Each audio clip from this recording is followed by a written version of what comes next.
pessoal, muito boa noite. Sejam muito bem-vindos a este evento preparado com muito carinho pela Universidade de Uberaba.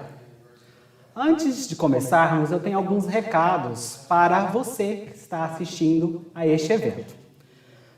Aos alunos matriculados na Rota do Sucesso 1, Rota do Sucesso 2 e Rota Integrada, não é necessário fazer a inscrição no evento, porque, como você já sabe, está dentro do calendário das suas atividades e você, é claro, receberá a pontuação. Pode ficar despreocupado, ok? Aos demais alunos de graduação da universidade, os alunos de pós-graduação e os alunos de todo o país e da comunidade externa, façam inscrição para que vocês possam ser certificados ao final deste evento, ok? Nós, da Pró-Reitoria de Educação à Distância e da Pró-Reitoria de Pesquisa e Extensão da Universidade de Uberaba, temos a honra de recebê-los aqui nesta noite.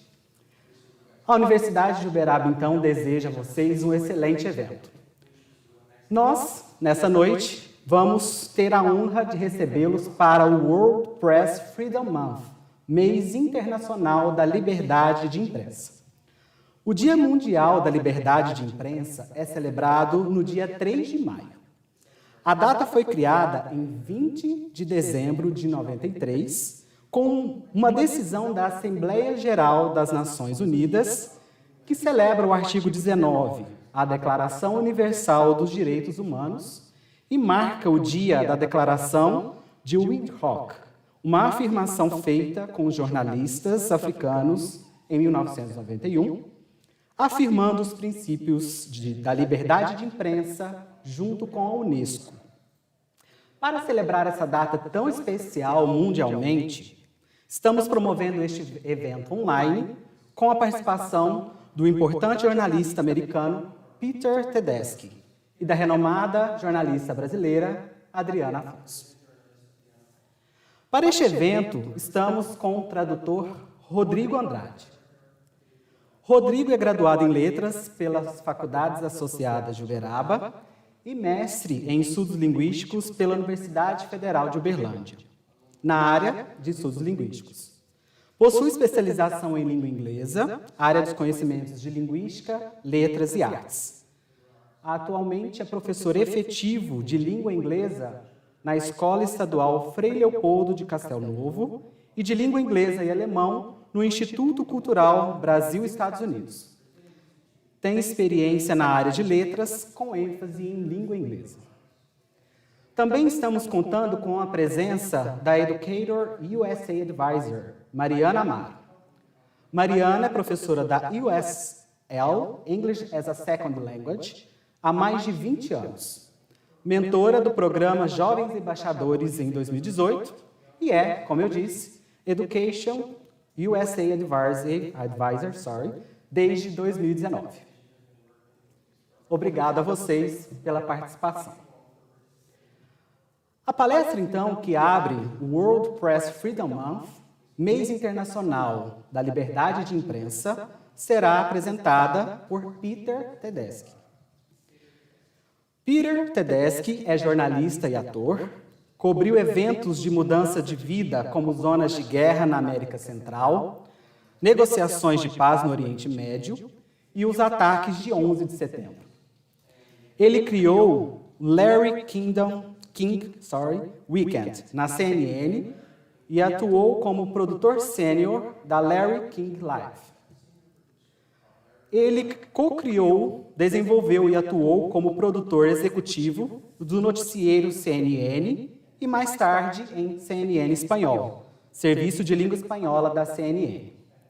Ele também foi produtor executivo sênior da CNN Financial News, supervisionando a cobertura da economia mundial.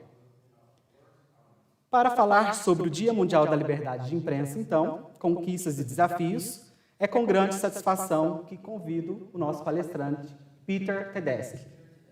Thank you very much.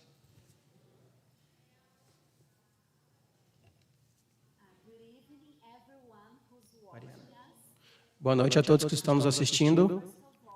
Primeiramente, gostaria de agradecer Peter Tedeschi, no nome do Iqbel Idiomas, um centro binacional aqui em Uberaba, e a Education USA, nossos companheiros da educação elevada dos Estados Unidos. Muito obrigado, Peter, por passar o seu tempo valioso aqui conosco e dividindo seus conselhos preciosos. Também quero agradecer a Adriana Afonso, nossa jornalista de Uberaba, que nos representa tão bem aqui em Uberaba. Muito obrigado. No nome do Iqbel e Education USA, eu também gostaria de agradecer à Uniub por ser os anfitriões desse evento conosco. Okay? Espero que todos se divirtam bastante. Muito obrigado. E, querido Peter, o palco é seu. Obrigado, espero ter dito isso corretamente. Muito obrigado a todos, mas meu português é bem pequeno. Muito obrigado por me receberem aqui. Tivemos uma excelente apresentação de tudo que eu falei.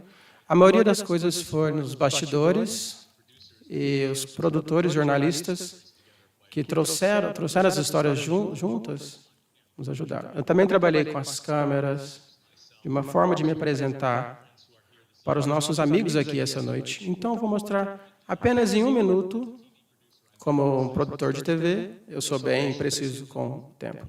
Apenas 1 minuto, alguns dos trabalhos que eu fiz com a câmera. Vou compartilhar, então, a tela, só um momento para que eu possa fazer isso, aqui no Google Meet, que nós estamos usando.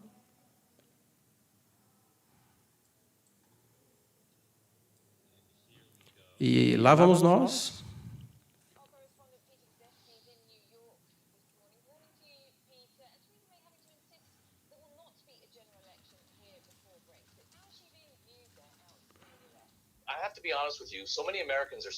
Preciso ser honesto com vocês. Nós estamos preocupados com aquele que o presidente está demonstrando. E todos estão realmente, os Estados Unidos está essa procura de sair do Brexit da Inglaterra. Qual é a situação aí nas ruas, Peter? Aqui está congelante, muito frio mesmo. Eu tenho que sair da frente porque vem um caminhão, quase fui atropelado. Lá vamos nós. E agora temos aqui conosco o Peter Tedeschi, que nós estamos vindo aqui ligações que estão sendo gravadas em toda a cidade. Os guardas estão nos dizendo aqui tudo isso. Mostra todos os eventos e toda a área que foi coberta. Bom, então, muito obrigado por me privilegiarem me vendo aqui. Eu acho que isso foi muito instrutivo para quem quer ser jornalista. Dessa forma como nós esperamos agir como jornalistas, às vezes temos que ser um pouco falar de política, de tempo e sobre tópicos que às vezes nós não sabemos, por exemplo, um furacão, nessa última história. E eu não sou um expert em furacões, mas tive que aprender rapidamente. Então, como nós estamos passando pelo programa, vocês vão ver que nós precisamos ter vários tópicos interessantes para sermos bem-sucedidos como jornalistas. Então, vou continuar a mostrar a minha tela nessa apresentação. Temos alguns slides que eu quero mostrar. Então, me perdoe pela minha lentidão, às vezes, mas é às vezes como o Google Meet trabalha. Vou compartilhar, nós vamos começar com uma apresentação de slides, que deve começar agora. Está carregando no meu computador, é claro, lá vamos nós. Então, como uma forma de me apresentar, vocês meio que viram aí no texto, mas esse trabalho que vocês me viram fazendo no Good Morning Britain, é onde eu comecei trabalhando no CNN. Aqui vocês vão ver uma versão muito jovem minha, quando eu tinha a idade de muitos de vocês que estão me vendo. Eu comecei na CNN muito jovem, na sala de controles. Eu estava no telefone com coordenadores. Vocês não estão acostumados a ver telefones com cordas, mas nós tínhamos que falar com o HQ, o quartel, e simultaneamente com mais pessoas. E pode ser algo que toma bastante tempo. Estou me exibindo aqui um pouco. Estou com Hillary Clinton nessa foto, que é uma democrata. Nancy Reagan, quem é republicana. Estão me vendo com o presidente Bush também nessa foto. Tem outras fotos com presidentes, mas isso é um pouco exagerado. Não precisamos mostrar isso. Aqui estou eu com o antigo presidente da União Soviética. Estou com Anderson Cooper também, que era um âncora do CNN, que cobriu comigo o evento de um furacão. E isso é tudo pela minha apresentação inicial. Agora eu vou passar diretamente para o que significa ser jornalista e quais habilidades você precisa ter. Vamos diretamente para isso. Vou mostrar a tela novamente.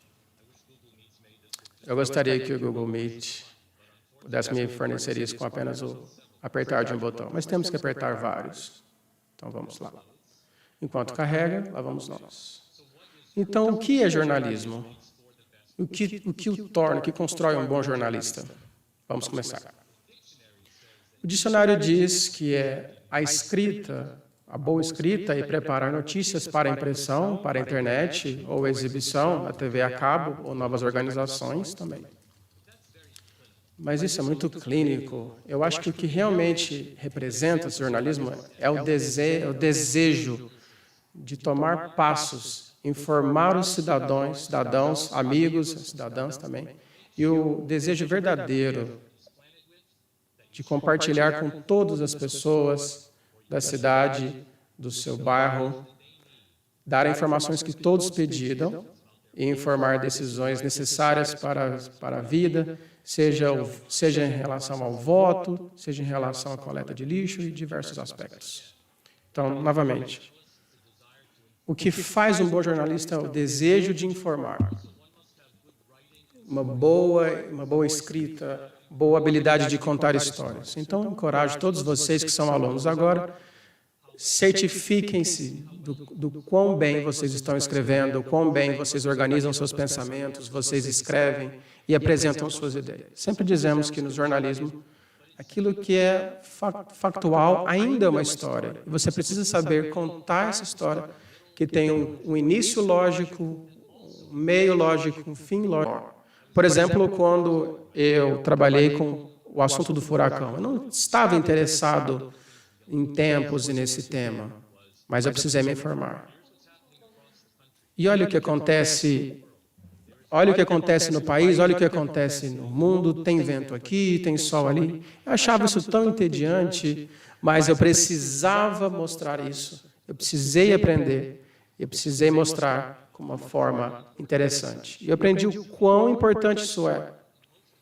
O tempo extremo é algo muito importante de se demonstrar para as pessoas.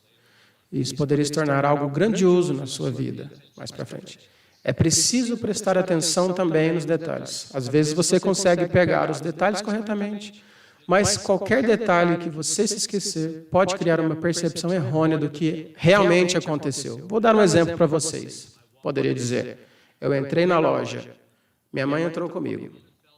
Minha mãe caiu e quebrou o braço. Bem, todas essas coisas podem ser factuais, mas enquanto eu entrava na loja, minha mãe entrou comigo e quebrou o braço, por exemplo, 3 horas depois. Então, eu trouxe 3 fatos que estavam corretos, mas, como eu disse, eu entrei na loja e minha mãe estava comigo, ela caiu e quebrou o braço, você vai pensar que ela caiu enquanto eu entrava na loja. Isso é um exemplo pequeno e parece bobo, parece ridículo esse exemplo, mas, às vezes, os jornalistas, acidentalmente ou de propósito, quando eles tentam ser um pouco desonestos ou honestos, vão lhe dar fatos que você presume que tem a ver com a causalidade, mesmo ela não estando ali. Então, parte da ética é trazer os eventos de forma correta, com os detalhes precisos. É também a habilidade de entender o impacto emocional da história, assim como os seus fatos. Quando um evento acontece, as pessoas que experimentam esse evento estão experimentando emoções, às vezes de tristeza, às vezes de grande alegria. E para vocês disserem, esses são os fatos, é preciso entender, as pessoas precisam entender o que realmente aconteceu. Agora, nós estamos, por exemplo, no ar e eu transmiti um conflito no Oriente Médio, por exemplo, entre o Hamas e Gaza. E para entender o que estava acontecendo com o povo, não é necessário dizer Hamas disparou 200 foguetes a Israel. Israel mandou fogo reverso. São os fatos, mas se você quer dar aos seus leitores ou telespectadores as emoções das pessoas que experimentaram isso, esse evento dos 200 foguetes ou dos ataques aéreos em Gaza, então você precisa dar uma noção do que realmente aconteceu. Pois normalmente a forma simples é usar linguagem que inflama, e você não quer fazer isso. Você não quer partir para apelação. Você quer fazer um trabalho emocional e honesto. E isso é difícil de fazer, mas não é impossível.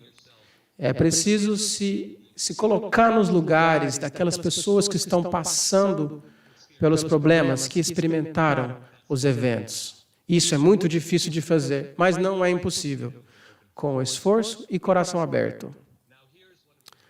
E aqui está uma das coisas ruins. Os jornalistas melhores têm um pequeno gosto por fofocas. Não destrutivo ou grande, mas você precisa se interessar por várias coisas. Você tem que ser um pouco abelhudo. E então tem que ter um pequeno gosto pela fofoca. Quando nós trabalhamos nas empresas, todos sabem dos assuntos de todos, pois todos são um pouco abelhudos. Isso pode ser um pouco irritante, mas também interessante para os fatos. Precisamos aprender a ver a beleza do mundo. Tem tanta coisa para ver, tanta destruição, tanto ódio, tantas coisas horríveis que você tem que, às vezes, expor. Mas nunca se esqueça de que nosso mundo é maravilhoso. E a razão pela qual nós queremos ser jornalistas é porque queremos mostrar uma luz sobre os efeitos e melhorar a vida de nossos cidadãos e dos nossos vizinhos. Isso que faz um bom jornalista. Tem uma fala de Albert Einstein que diz que ele descobriu a teoria da relatividade e ele nos diz, acho que isso aplica não só à ciência, mas ao jornalismo também. Tudo tem que ser feito de forma simples, mas não simplificada. Vou dar um momento para vocês pensarem nisso. Tudo tem que ser feito de forma simples, mas não simplificada. Vou falar, então, você tem uma história complexa. Torne-a fácil de entender, torne-a da forma que você consegue se relacionar com as pessoas. Mas não a simplifique, não a empobreça. Por exemplo, falamos da história do Oriente Médio. Tudo tem que ser feito o mais simples possível, mas não de forma simplista e empobrecida. A razão pela qual eu trouxe esse tema, vou tirar a minha tela agora. Lá vamos nós. Me dê um momento para que eu possa voltar à minha tela, muito obrigado. A razão pela qual eu trouxe essa citação, porque eu estava numa sala de noticiários da CBS, que é uma rede dos Estados Unidos na era de Cronkite, que é um dos maiores jornalistas, e ele costumava ver essa citação todos os dias. Quando eu era muito jovem, um homem mais velho me disse essa citação naquele dia que eu estava na CBS. Então, é importante com que nós olhemos um pouco nos grandes jornalistas que nos ajudam a entender os destaques que teremos que ter como jornalistas. Enquanto eu compartilho a minha tela, eu quero enfatizar que as pessoas aqui não são necessariamente as melhores ou as piores, mas cada uma delas tem uma definição que pode nos ajudar a entender algo que aconteceu ou uma experiência que é válida para que aprendamos. Tem muitas pessoas que eu poderia escolher, mas nós não estaremos aqui por 5 horas, então eu vou trazer só alguns deles. De novo, nem os melhores, nem piores, mas alguns dos homens e mulheres que nos ajudaram a iluminar o jornalismo. Então, esses são os que eu conheço melhor na minha experiência pessoal, mas tem ótimos jornalistas que podemos conhecer nessa lista, nas listas variadas. Então, existem vários, esses não são necessariamente os melhores, mas são os que me marcaram. Então, na Segunda Guerra Mundial, teve um homem chamado Ernie Pyle.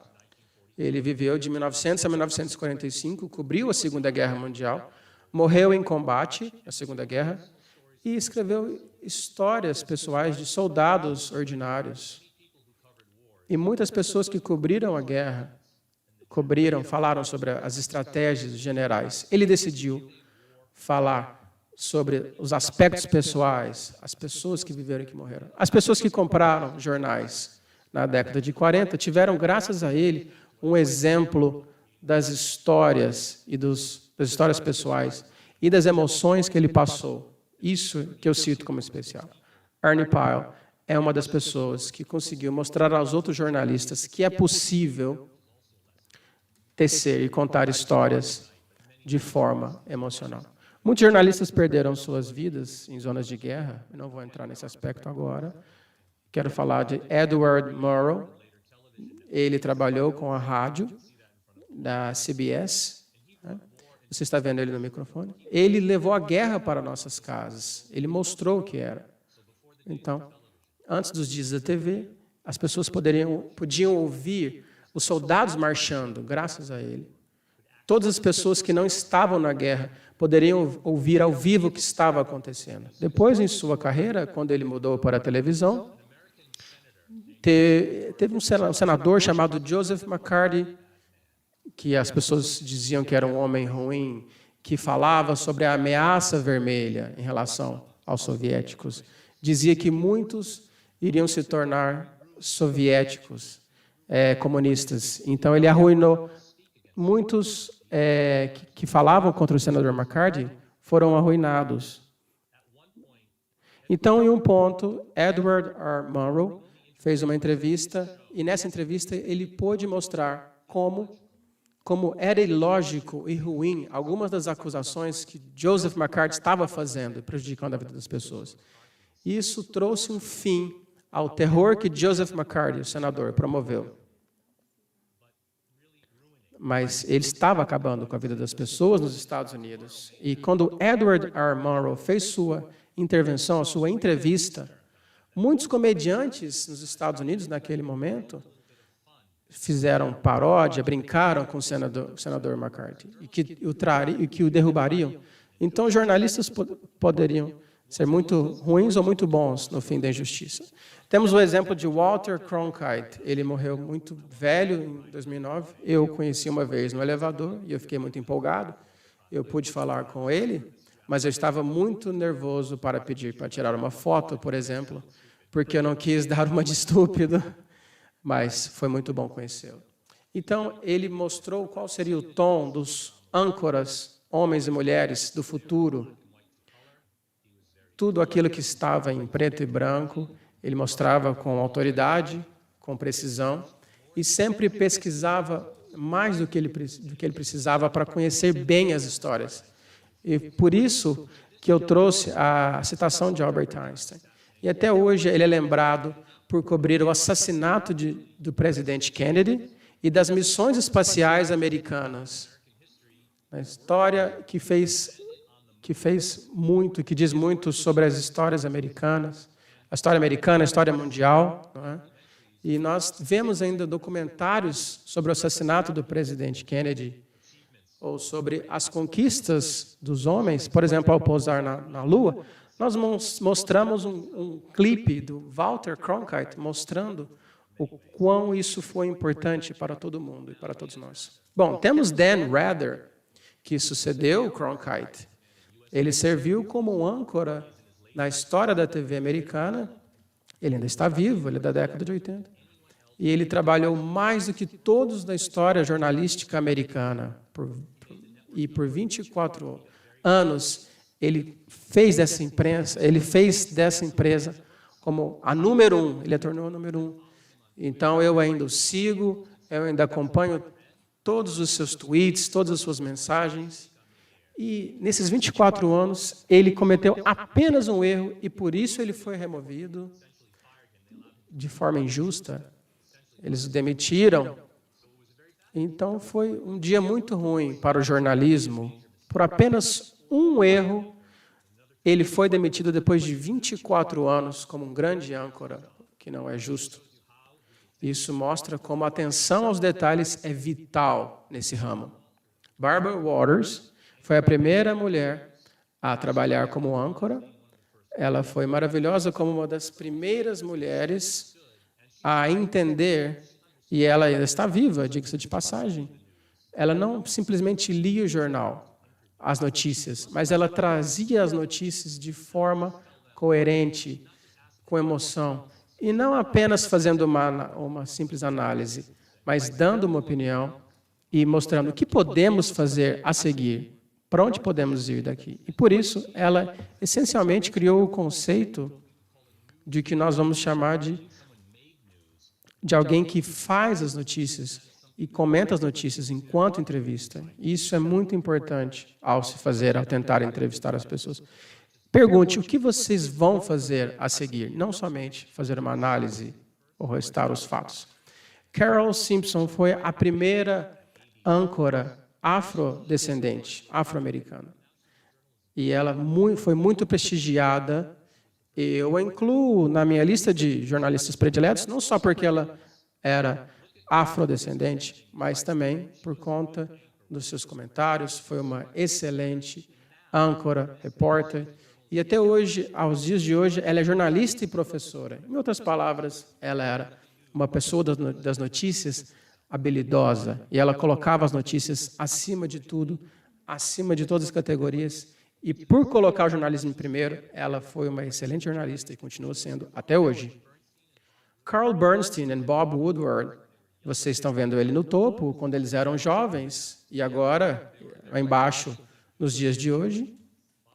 Era um dueto muito peculiar, muito diferente. O Bob era de uma classe de trabalhadores, né? E o outro era de uma classe de americanos protestantes, brancos, fortes. Eles recebiam uma pensão em um momento em que vários judeus e protestantes passavam por crise, e ele cobriu a história, e ele cobria a política também. O caso de Watergate, por exemplo, foi uma quebrada, foi uma onda de notícias fortes. É uma história muito complicada que nós não precisamos adentrar agora, mas isso trouxe o fim da presidência de Nixon em seu escritório. E Nixon contamos a história também do seu oponente, e como algumas pessoas invadiram o seu escritório, né, com as notícias de forma... E essas pessoas que conseguiram penetrar em seu escritório, elas contaram as histórias que não deixavam de ser políticas e mostravam a essência daquilo que era importante. E essa era a voz que precisávamos ouvir. E todos esses repórteres os repórteres de diferentes áreas se juntaram, se uniram para mostrar a história. Então, precisamos olhar para todos os lados da história para trazê-la de forma unificada e precisa. E todos aqueles que inventaram a frase "siga o dinheiro", foi assim que eles descobriram tudo aquilo que precisava ser descoberto. Da onde veio esse dinheiro? E essa conta? Foi uma verdadeira investigação buscando a justiça. Então, da onde saiu esse dinheiro? O dinheiro simplesmente não surgiu da conta. Esse dinheiro poderia ser traçado de uma conta para outra conta, para outra conta, e finalmente até achar os criminosos. Então, Woodward e Bernstein acharam dinheiro, e foi assim que eles rastrearam a Casa Branca. E o presidente Nixon precisou abdicar do seu cargo. Então, siga o dinheiro e você achará o culpado. Esse é um pequeno exemplo de outras pessoas, por exemplo, Katharine Graham, que foi uma editora do Washington Post. Então, vou passar da esquerda para a direita. Ela foi a mulher que foi casada com o editor. Ele morreu.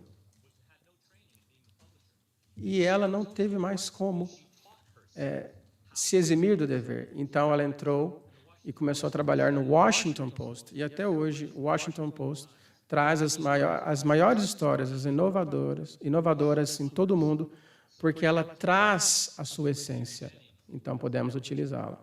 Peter Jennings, infelizmente, faleceu. Ele foi o âncora da BBC News.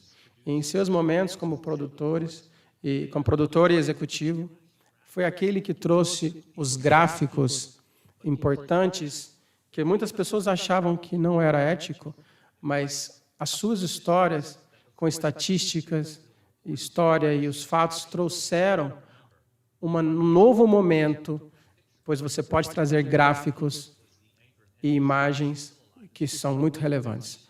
Tom Brokaw é aquele que começou a trazer histórias da vida real, da vida das pessoas, histórias que não acontecem todo dia, mas que impactam a sua vida. Por exemplo, assuntos sobre dieta e outros temas que eram interessantes. Kate Gurrick, por exemplo, trabalhava com notícias pesadas, militares, até o ponto de trabalhar com o noticiário matinal, notícias mais leves, por exemplo. E Gwen Ifill, que faleceu recentemente, foi a primeira afro-americana a ser a âncora do Washington Weekend Review.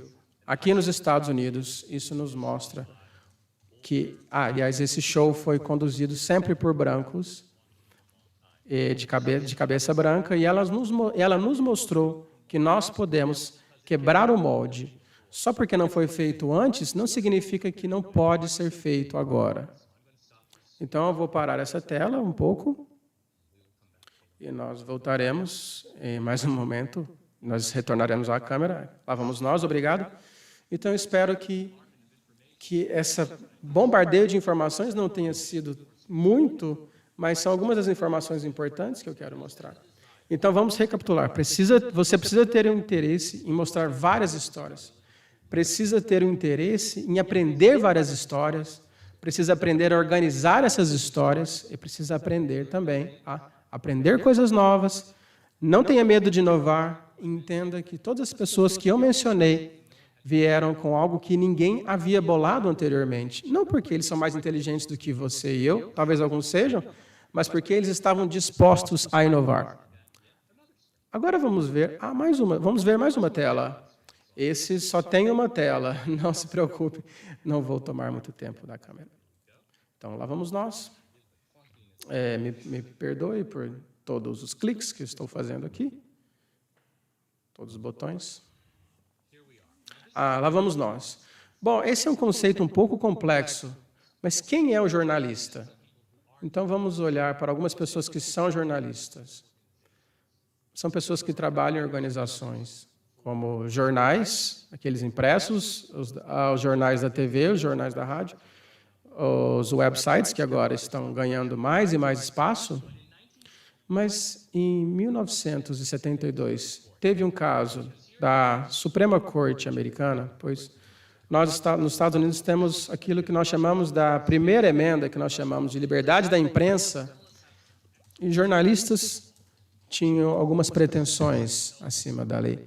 Você tem uma fonte que te diz sobre algo, e alguém te pergunta qual é a sua fonte. Você não precisa contá-la, a não ser que eles vão cometer um assassinato, e você precisa contar nesse caso, não é? Mas tem certas proteções ao jornalista. Então, a Corte Suprema teve que trabalhar com a questão de alguém que precisava ser protegida. Lembre-se que estamos falando de 1972, antes da internet. Então, o Byron White fez essa pergunta. Não é bem uma pergunta, é mais uma citação que é muito longa, mas eu vou contar a vocês.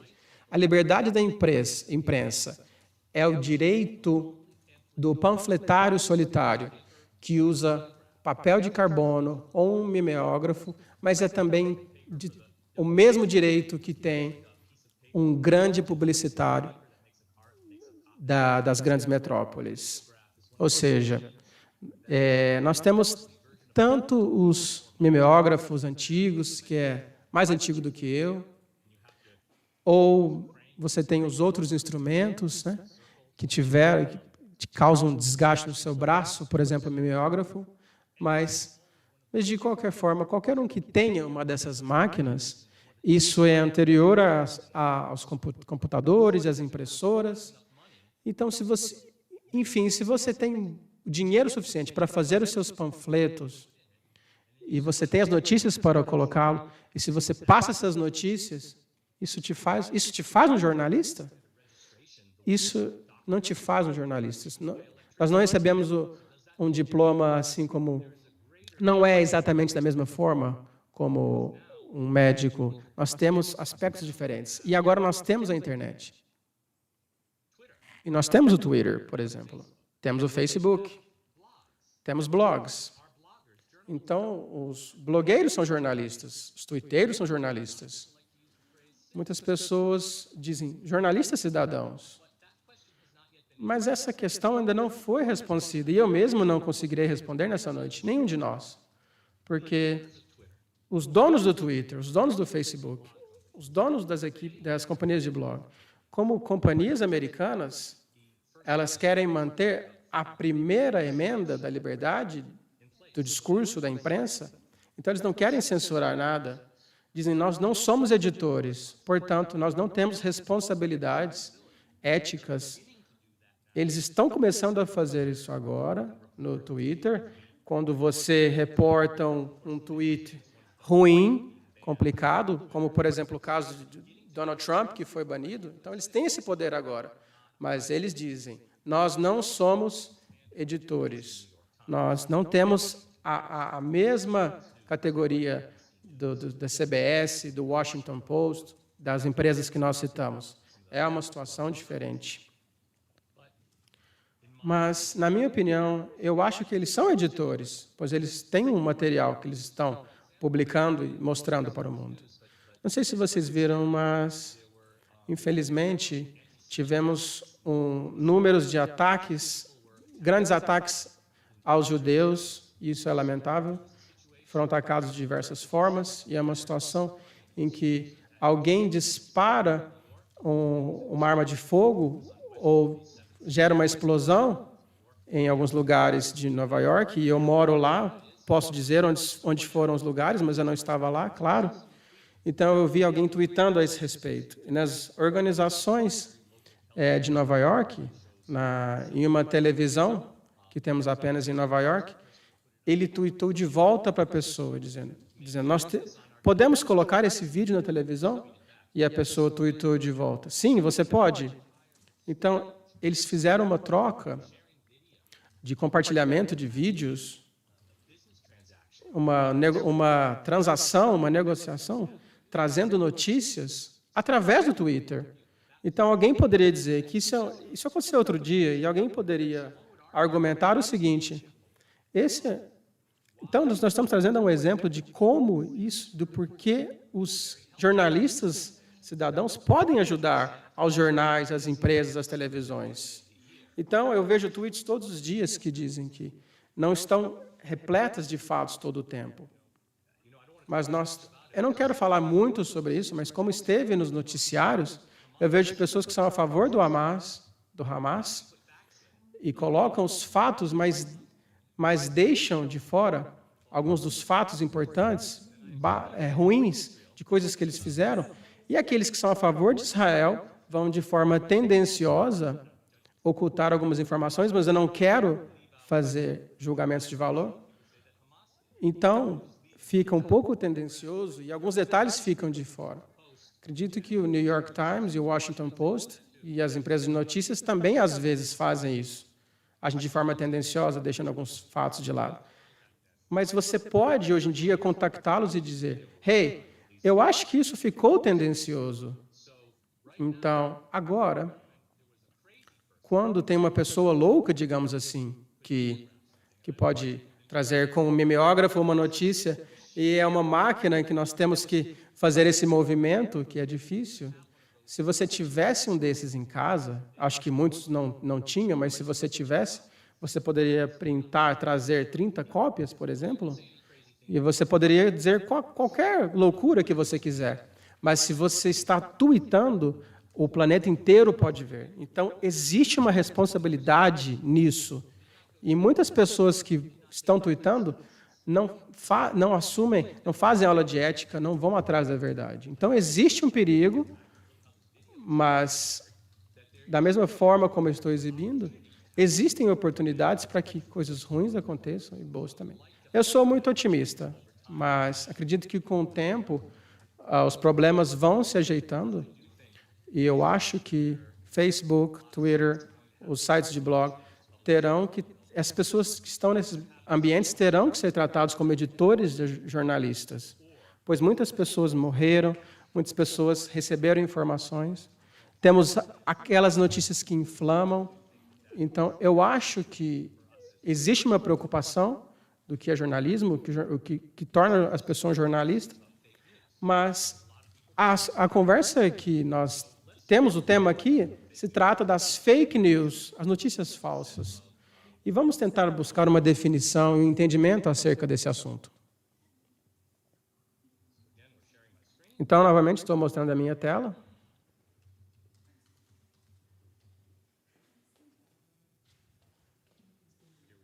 Lá vamos nós. Então, o que são as fake news e o que não é fake news? Bom, então temos... Isso é um pouco longo, mas tente me acompanhar. As fake news se tornou uma expressão muito usada, mas isso não é novo. Por exemplo, isso aconteceu em 2001, 10 dias depois dos ataques às Torres Gêmeas. Tinha uma história percorrendo as ruas. Como nós sabemos, nós tivemos um sequestrador do avião, da Arábia Saudita, e eles foram comandados para explodir as Torres Gêmeas. E quem estava por trás disso era Al-Qaeda e Osama Bin Laden. Nós sabemos disso, eu estava em Nova York nessa época. Então, esses fatos são conhecidos, eu prometo, são fatos verdadeiros, são fatos reais, não são fake news. E, então, a forma como eles relataram é que os israelenses estavam ausentes naquele dia do atentado, naquela manhã. E isso é fake news, se trata de fake news.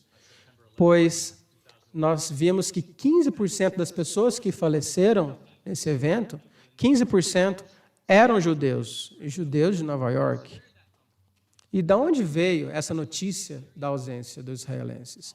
Isso veio de um jornal de Taura e de Beirute, no Líbano. Então, a imprensa síria trouxe essas notícias, mas eles apresentaram ao mesmo tempo, e eu sei que isso é um fato, eles não mostraram apenas na TV, eles também colocaram nos sites, e todos aqueles que estavam vivos há 20 anos, há mais de 20 anos, lembram-se que os sites foram muito cruéis, e eles estavam divulgando notícias que não correspondiam à verdade, com imagens e algumas frases. Então, foi assim, dessa forma que foi apresentado. E de onde tiramos esse número de 4.000 israelenses? Bom, eles pegam um pequeno detalhe de algo que é levemente factual e eles transformam essa informação. Em um momento, todos nós pensamos em Nova York, inclusive eu, que um número muito maior de pessoas tinha morrido. E quando as torres caíram, é algo um pouco emotivo para mim falar, eu estou com lágrimas nos olhos. Me perdoem se eu ficar um pouco emotivo, mas nesse ponto nós pensamos que cada pessoa que estava naquele prédio, naquela área, havia morrido. E quando o primeiro avião se chocou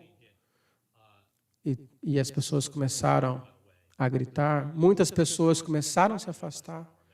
E meia hora depois o segundo prédio caiu, mas houve especulações.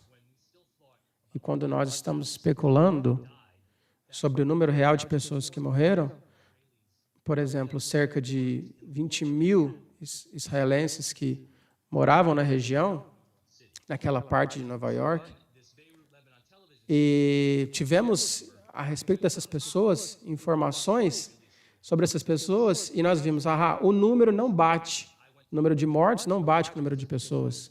Eu fui em muitos funerais de pessoas brancas, negras, de judeus, de pessoas cristãs, de diversos segmentos, pessoas do judaísmo, e eu vi que todos os tipos de pessoas morreram lá, nenhuma pessoa ficou em casa, não houve um combinado. Então, as pessoas foram avisadas a ficar em casa, e eu disse, será que isso procede? E será que na Sérvia, por exemplo, esse tipo de coisa ocorre? Bom, então nós vemos que, isso é claro, em todos os lugares do mundo acontece esse tipo de incidente. E eu disse, bem, será que alguém conhece, por exemplo, os telefones das pessoas que morreram, das pessoas do World Trade Center? Qual era a religião dessas pessoas? E não, as pessoas não tinham essas informações para passar. Qual era o itinerário dessas pessoas? Então, muitas notícias foram forjadas nesse momento para atacar uma religião, um povo específico, e não tinha como precisar essas informações, pois nós conversamos com as pessoas. Isso é louco, nós conversamos com as pessoas do comércio, as pessoas que levantavam os dados, e isso não procedia.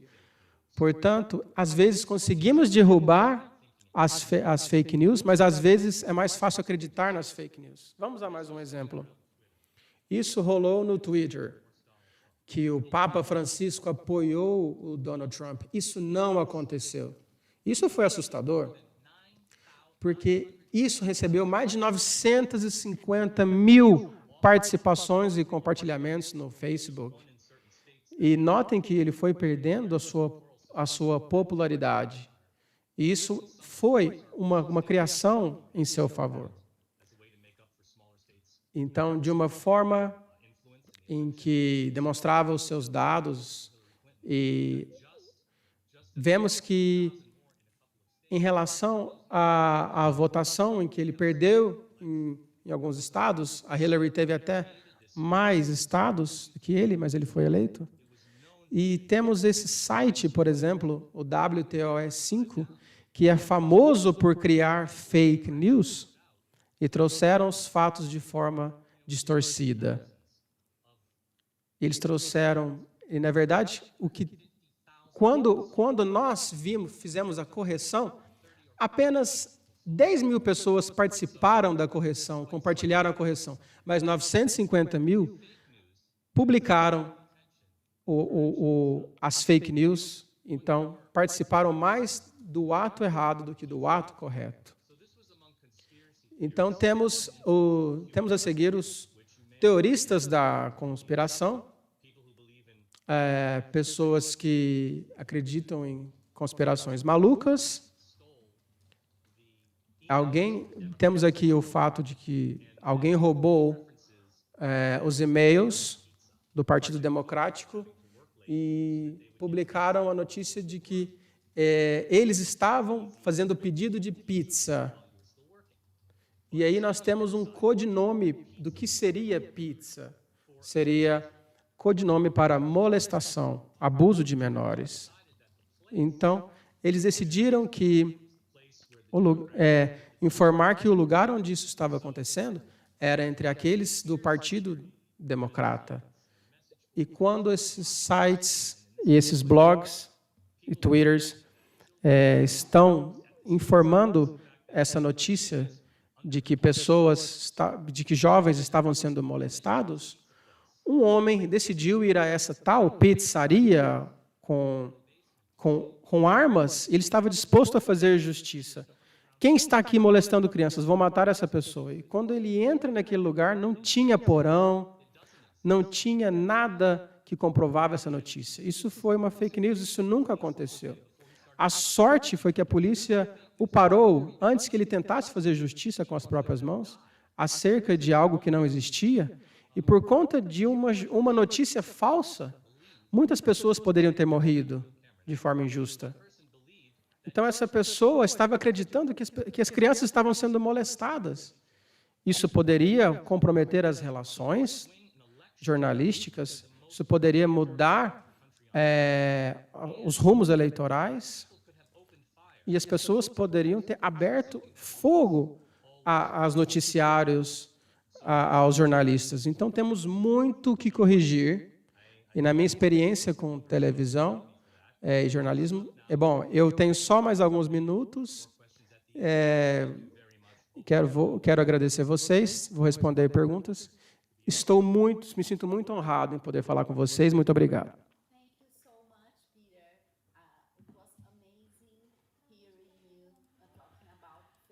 Obrigado, foi um prazer ouvir as suas mensagens, querido Peter.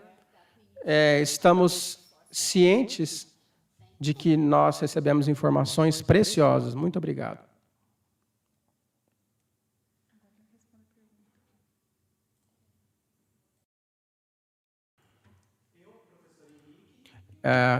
Me, Henrique, the teacher, would like to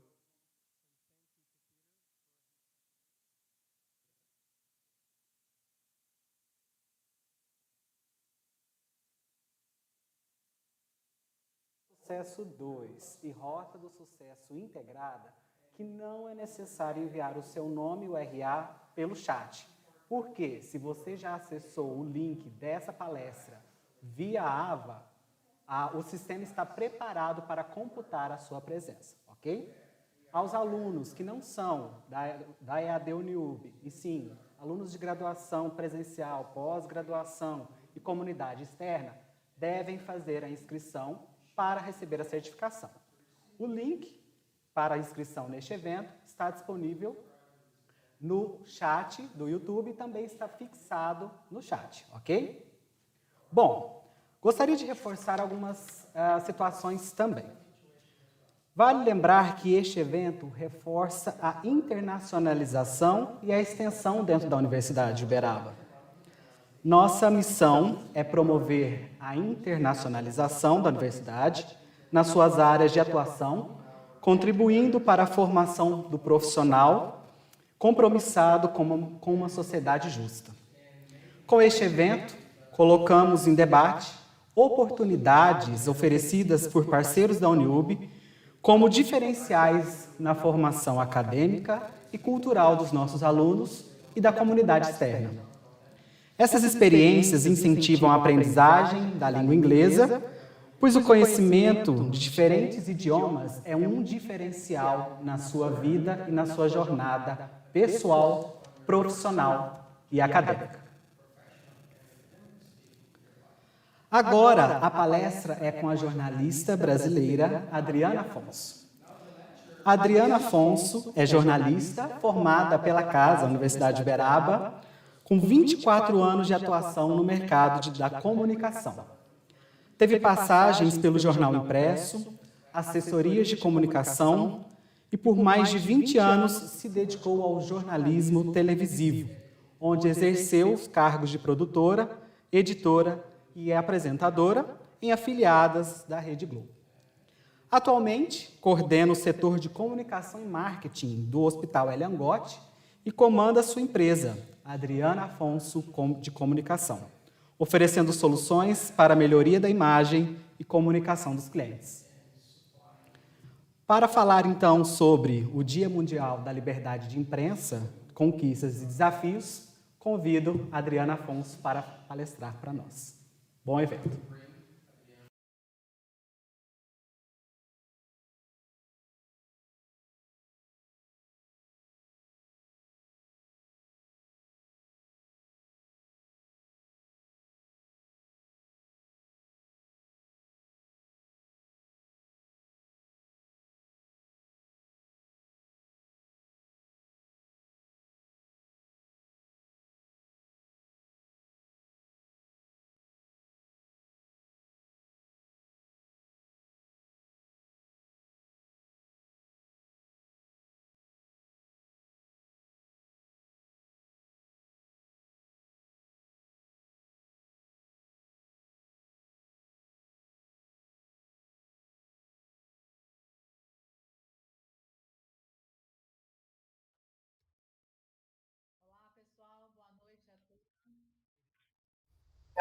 Fala, Adriana.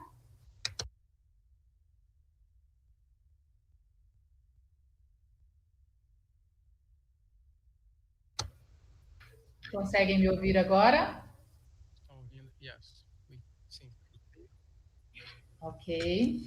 Antes de mais nada, eu preciso dizer que eu me sinto muito honrada de participar desse evento que une uma jornalista do interior com um jornalista do mundo.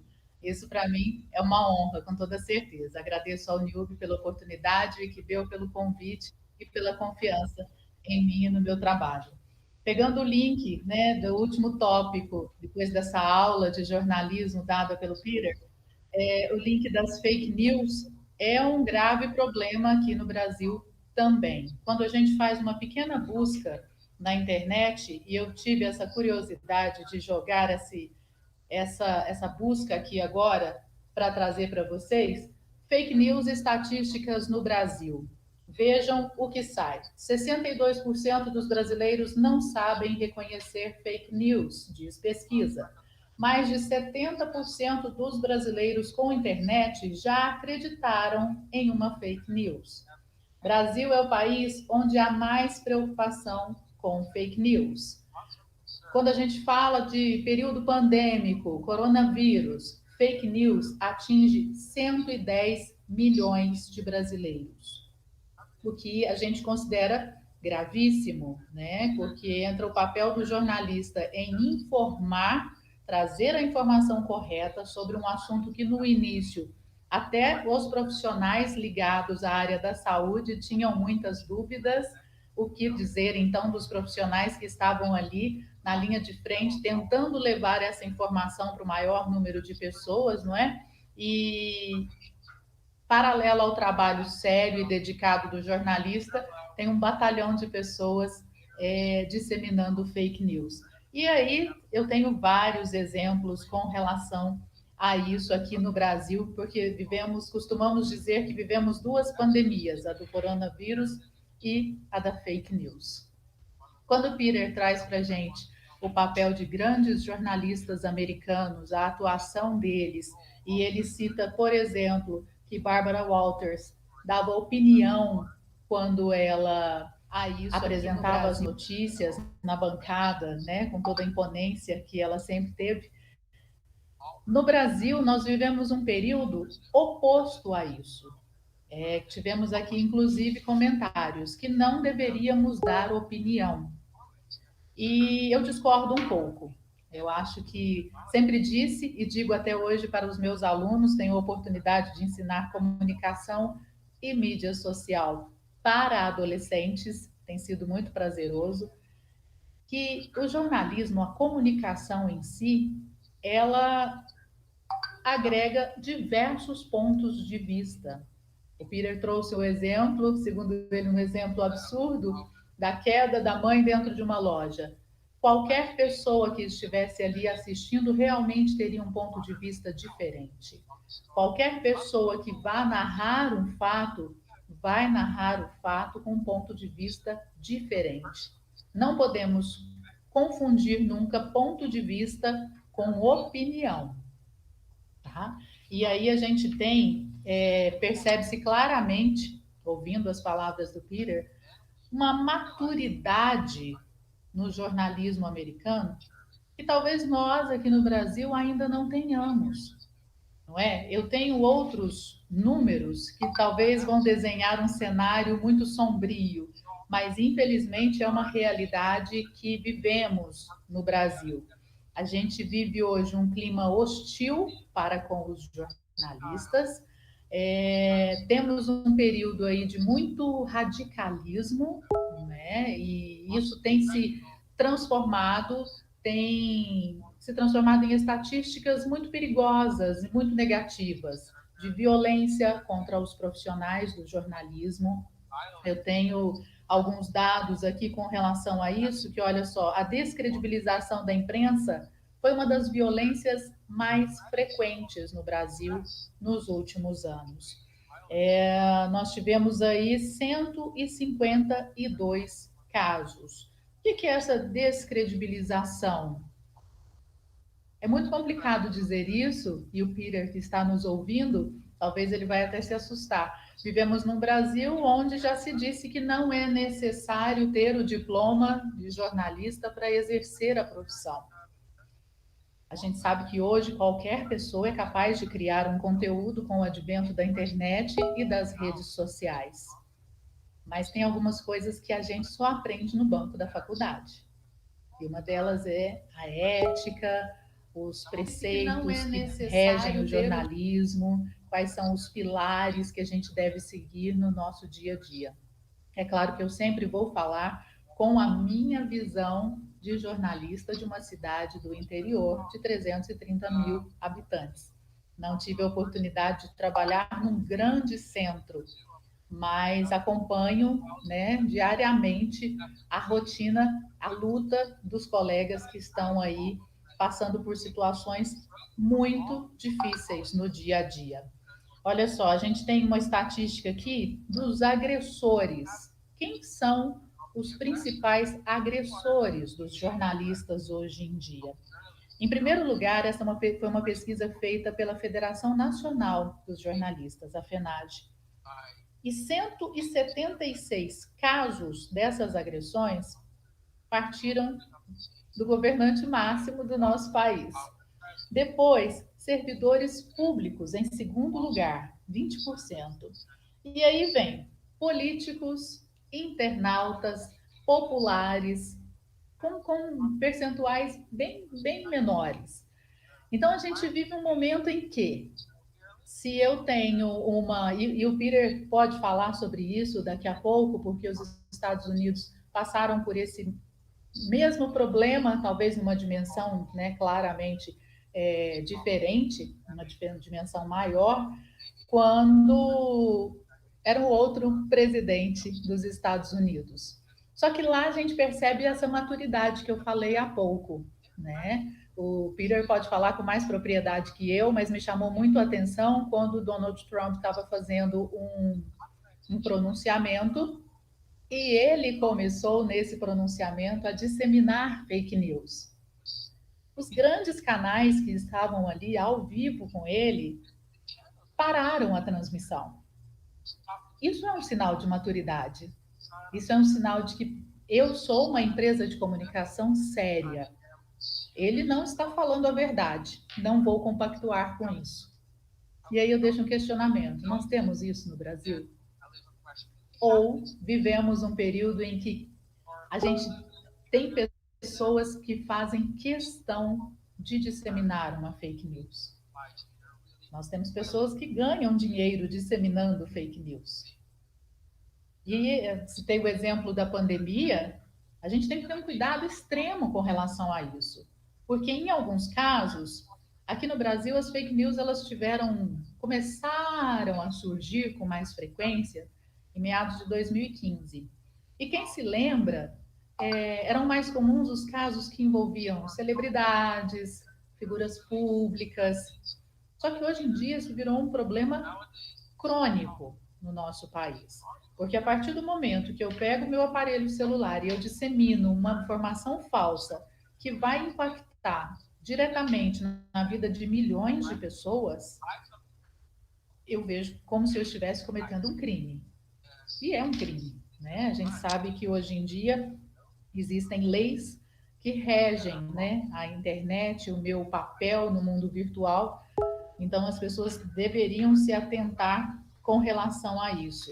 Então, quem diz que a gente não deve dar opinião, eu acredito que a opinião mesmo, concordo com essa pessoa, mas eu posso expressar o meu ponto de vista ao entrevistar alguém, ao reportar um fato, e eu acho que isso é o que faz um bom jornalista.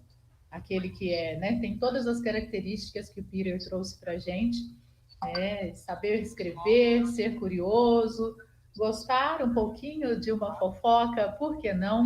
Porque isso nos faz ser curiosos, ir atrás da informação correta, tá? Só que, como em todas as profissões, vamos ter bons jornalistas e outros nem tão bons assim. Então, cabe também ao público que tem muito acesso hoje à informação, checar esse fato. Poxa, eu ouvi tal notícia, mas será que ela é verdadeira mesmo? Hoje eu tenho condição de fazer isso. Eu vou para a internet, eu assisto a um outro canal, eu leio um outro jornal, eu acesso um outro portal de notícia e eu comparo. Mas para muitas pessoas no Brasil ainda é mais fácil criticar. Eu dissemino fake news, eu falo mal, eu critico o trabalho do jornalista, enfim, isso acaba sendo mais fácil, infelizmente. Eu vi vi que quando tomou posse, o Joe Biden insistiu em dizer que, abre aspas, Uma imprensa livre é essencial para a boa saúde da democracia. Fecha aspas. Maravilhoso quando o governante maior de um país apoia a imprensa. Gostaria também depois, vou entrar no hall das perguntas para o Peter, para saber se realmente essa realidade pós-Donald Trump melhorou, né, no dia a dia, impactou positivamente no dia a dia dos profissionais americanos. Porque no Brasil nós não vivemos isso. Nós estamos num momento em que os jornalistas são criticados o tempo todo, ridicularizados, agredidos. E onde que isso vai impactar? Nós temos diversos cursos de jornalismo que fecharam, outros estão prestes a fechar. Então, qual vai ser o futuro dessa profissão? É uma coisa que nos preocupa. Antes de começarmos esse encontro, né, batíamos um papo aqui com o Peter, e ele está fazendo outras atividades, mas sem deixar nunca o jornalismo. Praticamente todos os jornalistas no Brasil têm uma segunda atividade.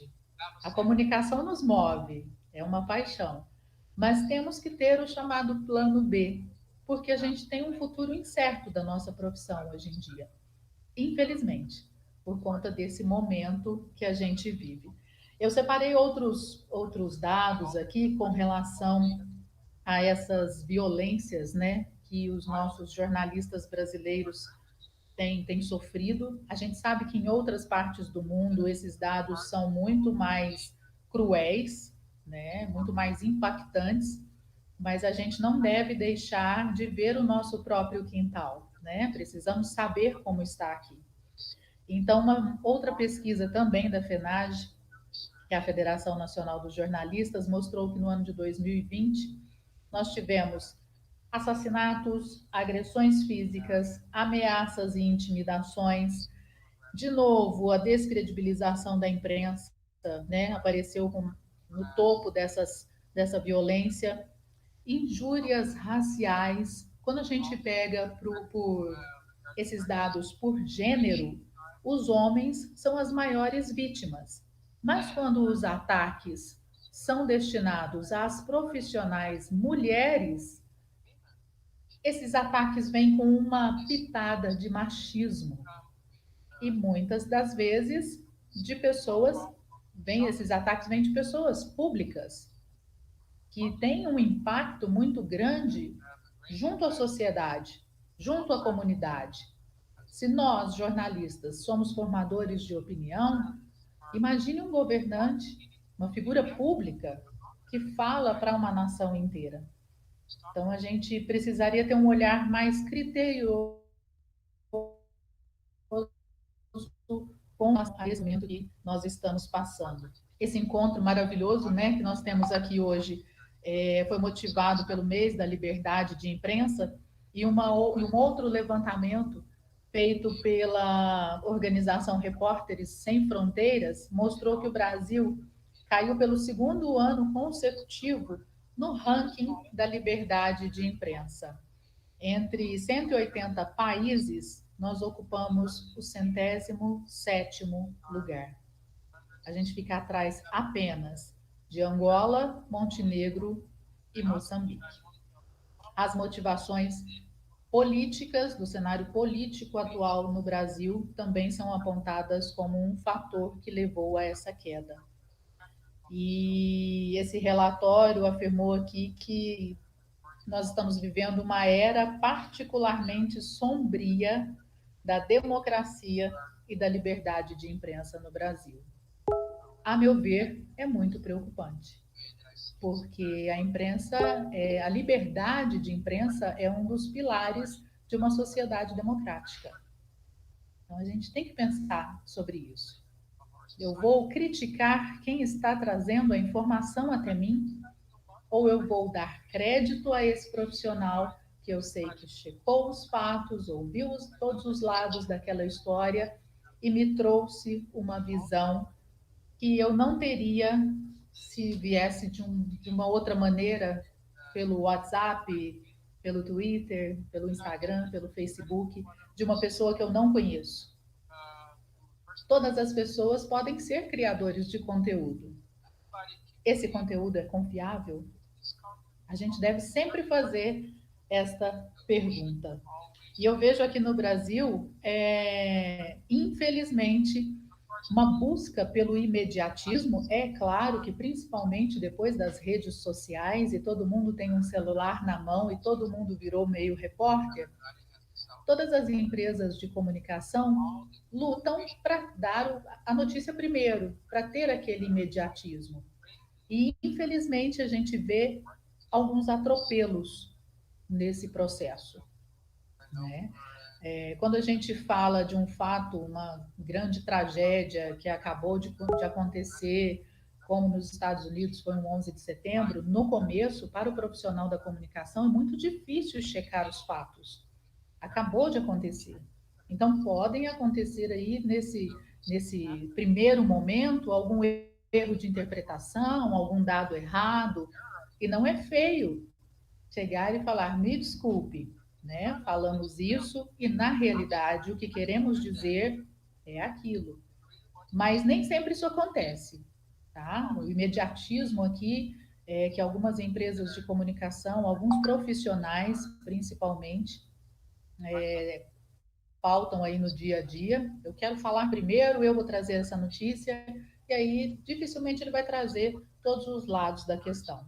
E aí sim, como eu vi num comentário aqui de quem está acompanhando esse nosso encontro, ele vai trazer a opinião dele só. Ele vai mostrar só o que ele viu ali, sem checar o que estava no entorno. A notícia não é só o que está acontecendo ali naquele momento. O jornalista tem que ter um olhar amplo. Ele tem que ter um olhar criterioso sobre os fatos. E como eu disse aqui, né, a nossa esperança é que todos se lembrem disso, que a liberdade de imprensa é um pilar da democracia. Eu acho que o jornalista não está a serviço para mostrar o ponto de vista dele, né? Ele está ali para noticiar, para levar a informação até a sociedade, ser um agente transformador, por que não? Quando eu adquiro conhecimento, eu mudo a minha realidade. E a gente sabe que no Brasil, um país com a dimensão do nosso, nem todo mundo tem acesso à internet, a um portal de notícia, né, não tem as tecnologias na ponta dos dedos. E aí sim, a minha ponte para adquirir conhecimento é através do jornalismo. Então, por isso, o nosso cuidado no dia a dia. Por isso que eu ensino isso aos meus alunos, cuidado, a comunicação é uma arte, é um processo contínuo, a gente está sempre aprendendo. Hoje, eu com 24 anos de profissão, a jornalista do interior, aprendi muito com o jornalista do mundo, então a gente está sempre aprendendo. E não é vergonha, né? Você se expor e dizer, olha, isso eu não sabia, mas agora eu aprendi e não vou errar mais. Acho que falta um pouquinho de humildade nos nossos profissionais. Faço um meia-culpa, né? Mas são minoria, ok? São minoria. E para finalizar aqui essa minha parte, eu queria que todo mundo refletisse que a informação, gente, é um bem público. Todo mundo tem direito à informação. Nós temos o direito de liberdade de imprensa, nós temos o direito de levar essas informações até vocês. E a sociedade tem o direito de ter o acesso à informação. Se você acha que a informação que está chegando até você não é de qualidade, troque, pesquise, mude de canal, leia outro jornal, ouça outra rádio, mas faça uma comparação. Não critique aquele jornalista A ou B sem se aprofundar. A gente vive um momento, eu acredito, de imensa transformação mundial, né? A pandemia nos trouxe isso, um momento de reflexão. Então, vamos refletir. Está faltando um pouco de empatia, né? Também, para que a gente veja o lado do outro. A gente vê muito ataque, como eu disse. Mas e analisar o outro lado? O jornalista que sai todos os dias de casa, nós aqui no interior, com o risco de ser contaminados pela Covid, jornalistas em outras partes do mundo, que tem, como a gente viu recentemente, que evacuaram um edifício inteiro, porque sabia que iria cair uma bomba ali e queria destruir tudo. Imagine a importância do papel dessas pessoas. No interior, a nossa imprensa é feita de um jeito, nos grandes centros brasileiros, de outro. Mas mundo afora, a gente sabe que muitos jornalistas arriscam a própria vida para levar a informação a cada pessoa, a cada cantinho do mundo. Então, eu queria deixar aqui esse pedido: olhem com mais empatia. Não é preciso gostar de todos os jornalistas, cada pessoa tem a sua preferência, né? Pelo seu profissional, pelo canal que ele trabalha, por onde ele quer se informar. Temos muitas ferramentas para isso hoje em dia. Mas um olhar mais empático, mais criterioso, mais cuidadoso vai nos ajudar a trazer esse crédito de volta. No passado, os jornalistas eram figuras de muita importância no Brasil, porque eram as únicas fontes de informação. Primeiro nos jornais, depois nas rádios, depois na TV. Eram respeitadíssimos. Por que isso foi perdendo espaço com o tempo? São questões para a gente refletir. Será que eu estou agindo certo ao criticar sem checar? Então fica essa reflexão para vocês. E mais uma vez eu agradeço imensamente por estar aqui nesse bate-papo maravilhoso. E estou à disposição para as perguntas também.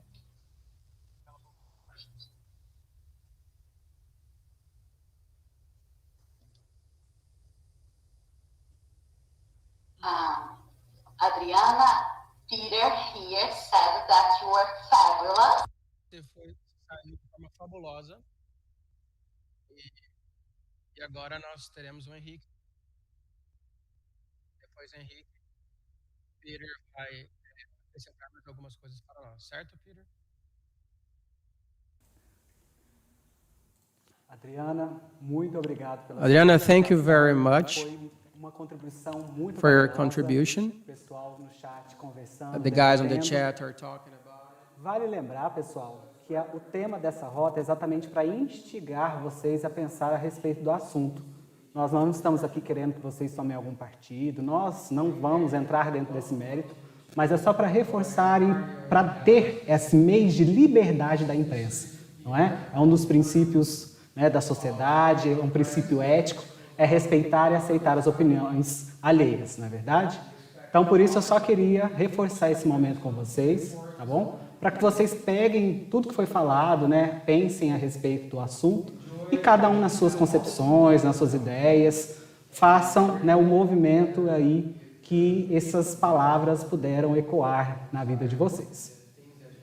As pessoas que se inscreveram pelo site para receber a certificação, quero lembrar que o certificado vai estar disponível no site www.uniub.br/certificados em até 30 dias após este evento. Mas vocês não precisem ficar preocupados, porque antes vocês recebem um e-mail falando que o certificado já está disponível, certo? E aqueles alunos matriculados na Rota do Sucesso, acompanhem aí a pontuação de vocês, porque, como é tudo feito automático, ela vai caindo aí, vai sendo somada aos poucos, ok? Não se preocupem quanto a isso. Bom, a Universidade de Uberaba parabeniza a todos, participantes e parceiros, e congratula a todos que, direta e indiretamente, contribuíram para este evento. Mas, antes de finalizarmos, nós vamos passar a palavra para o Peter, que ainda quer fazer algumas considerações antes de nós encerrarmos essa sessão.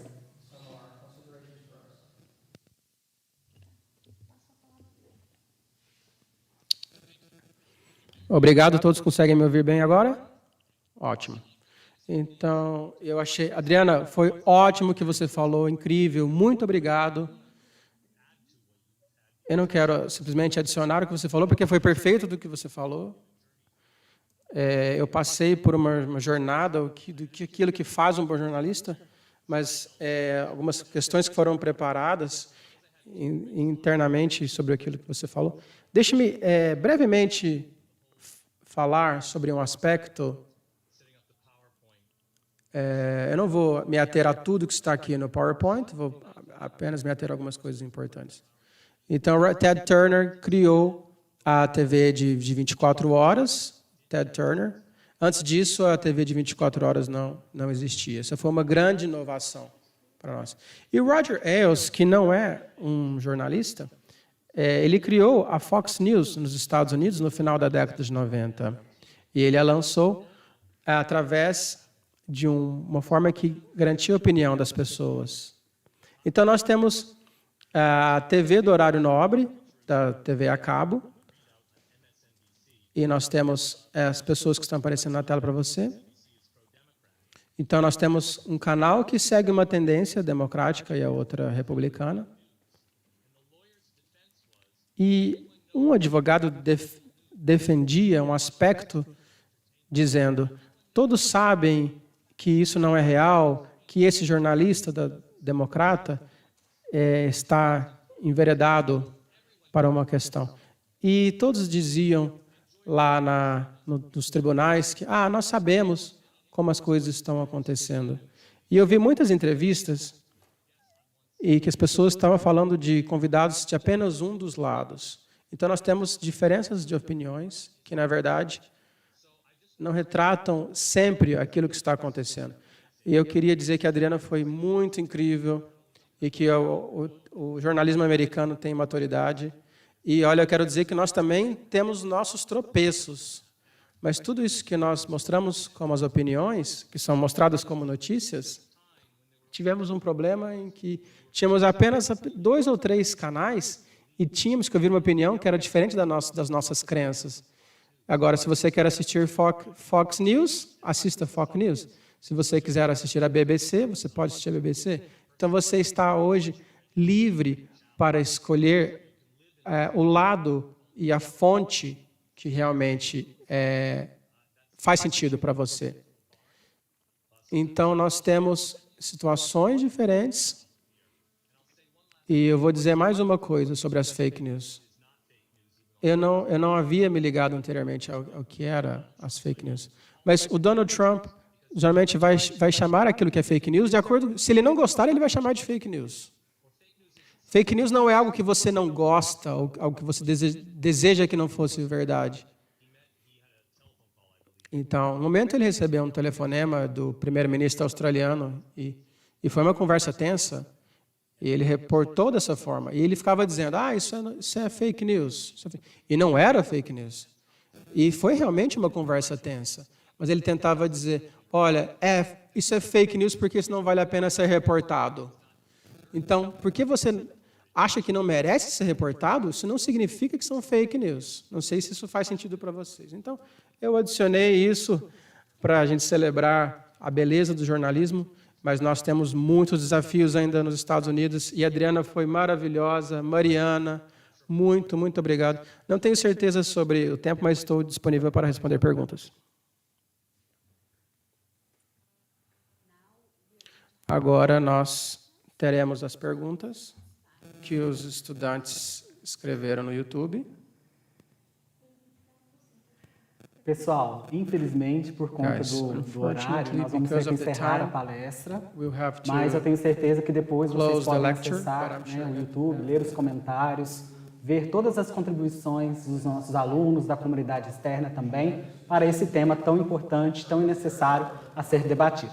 Se pudéssemos, ficaríamos aqui horas, quem sabe dias, conversando a respeito, porque realmente é um tema muito interessante e bastante necessário nos dias de hoje.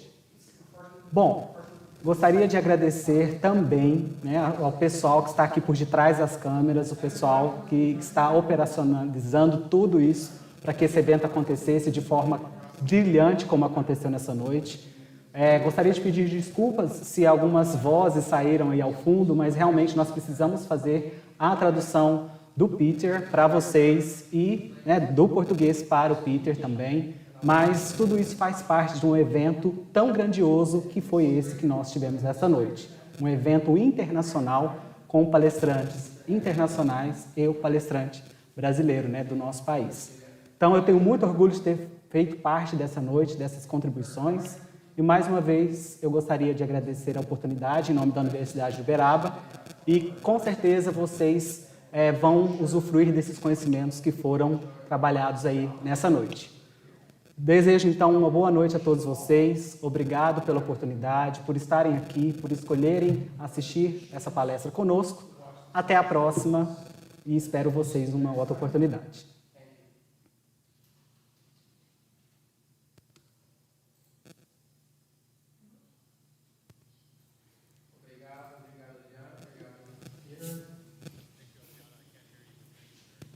Obrigado, Adriana. Gostaria de agradecer, você foi maravilhosa. Mariana, obrigada. Eu me senti um pouco mal no final, porque quando eu ouvi a fala da Adriana, e eu falei, meu Deus, eu deveria ter falado sobre isso que ela trouxe. Eu tinha tantas perguntas, tinha tantas coisas para explorar. Eu não queria apresentar o jornalismo americano como perfeito. Eu queria trazer o que faz um bom jornalista. Sim, isso aconteceu. Muito obrigado, Adriana. Eu desejo tudo de bom para você, Peter. Eu quero conhecê-lo pessoalmente um dia. E se eu puder ajudar seus alunos no futuro, por favor, me avise. Adriana, estou muito impressionado com o seu trabalho. Eu gostaria que mais jornalistas americanas pudessem colocar isso que você trouxe, porque muitos jornalistas americanos estão dizendo, nós estamos certos e vocês errados, e não é assim, isso nos enlouquece. I'm the one to say things.